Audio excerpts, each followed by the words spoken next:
So guys, कैसे हैं आप। माय ड्रीम सबमिट के लास्ट एपिसोड में हमने देखा था उन पे ने मास्टर यूई के वाइफ को क्योर कर दिया था, लेकिन अभी भी डेमस बिस्ट का अटैक करने का चांस था, इसीलिए उसने शादी को 3 महीने तक पोस्टपोन कर दिया था। पूरी तरह से मास्टर यूई के वाइफ को क्योर करने के लिए कुछ हर्ब्स को चाहिए था पोषण बनाने के लिए, जिसमें 5 कलर्ड हेवनली लोटस एक रेयर हर्ब्स था, उसे मिलना नामुमकिन था। और मास्टर यूई ने प्रॉमिस किया था कि जो 5 कलर्ड हेवनली लोटस ढूंढ के उन्हें देगा उसे हेवनली ड्रैगन स्वॉर्ड को ऐसे गिफ्ट देने का बात भी किया था। अब इस एपिसोड में हमें दिखाई जाती है शेनमियांग विला के एल्डर्स ये सोच के परेशान हो रहा था कि जिसका ऑरिजिन का पता नहीं वो कैसे इमोर्टल ब्रीफ को जीत सकता है। वो लोग ये भी सोच रहा था कि मास्टर जुआंग पागल ही हो गया था उनके वाइफ को क्योर करने के लिए, जिस पर इमोर्टल ब्रीफ को दाव पर लगा दिया था। एल्डर्स बता रहा था अभी हमारे हाथ से हेवनली स्वॉर्ड भी जाने वाला है। ली ज़िफेन भी डिवाइन डॉक्टर के साथ 5 कलर्ड हेवनली लोटस को ढूंढने सनसेट माउंटेन रेंज के पास जाने ही वाला है। एल्डर्स तो प्लानिंग कर रहा था कि कैसे भी हेवनली स्वॉर्ड को हाथ से जाने नहीं देगा।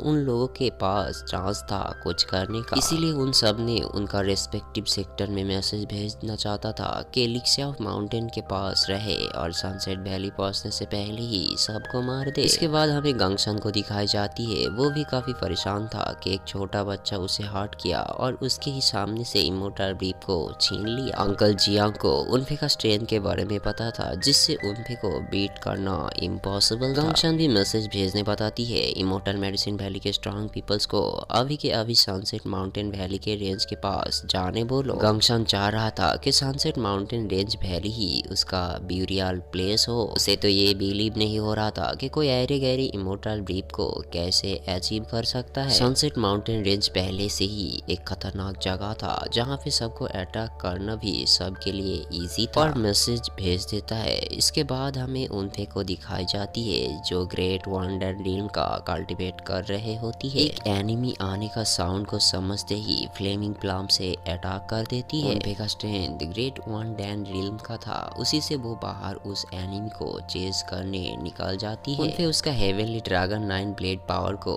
एक्टिवेट करके उस एनिमी से फाइट करने लग जाता है। एनिमी को उनफे से फाइट करने काफी मुश्किलें हो रहा था। उनफे के पास जो स्पिरिट ट्रेजर शॉर्ट था वो हाई क्वालिटी वाला था, इसीलिए उसे हराना पॉसिबल नहीं हो रहा था, जिसका कंपेयर मास्टर जुआंग का हेवनली ड्रैगन शॉर्ट से किया जा सकता है। वो एनिमी सरप्राइज हो गया था कि उनफे के पास ये शॉर्ट कहाँ से आया था। उनफे उसे बता रहा था तुम्हारा शॉर्ट चलाने का स्टाइल भी काफी इंटरेस्टिंग है, और क्लाउड वेव शॉर्ट पावर को एक्टिवेट करके असाइनमेंट को अटैक कर देती है। असाइनमेंट भी उसका क्लाउड और सी ट्रांसफॉर्मेशन पावर को एक्टिवेट कर लेता है। असाइनमेंट का शॉर्ट ट्रांसफॉर्मेशन पावर भी उनफे के पावर के पास फीका पड़ गया था। असाइनमेंट को बिलीव नहीं हो रहा था कि इतना यंग एज में ये लड़का कितना पावरफुल है। असाइनमेंट का नाम पूछता है और उसे फाइट करने का वजह भी पूछता है। असाइनमेंट बता रहा था कि तुमने इमोर्टल वेपन क्राफ्ट को तो ऑब्टेन कर ही लिया, और क्या तुम्हें मारने का रीजन भी मुझे ही बताना पड़ेगा। उनफे समझ गया था कि ये बंदा इमोर्टल ब्रीफ के लिए ही उससे फाइट कर रहा है, और शायद वो उसके लाइफ में जीना भी नहीं चाहता है, इसके लिए उनफे के साथ लड़ने आ गया। इन दोनों के अंदर अलग अलग फाइटिंग टेक्निक को लेके फाइट होता है, लेकिन असाइनमेंट के लिए उनफे को डिफीट करना मुश्किल काम था, और वो देखता है इतना अलग अलग पावर को यूज करके भी उसे हराना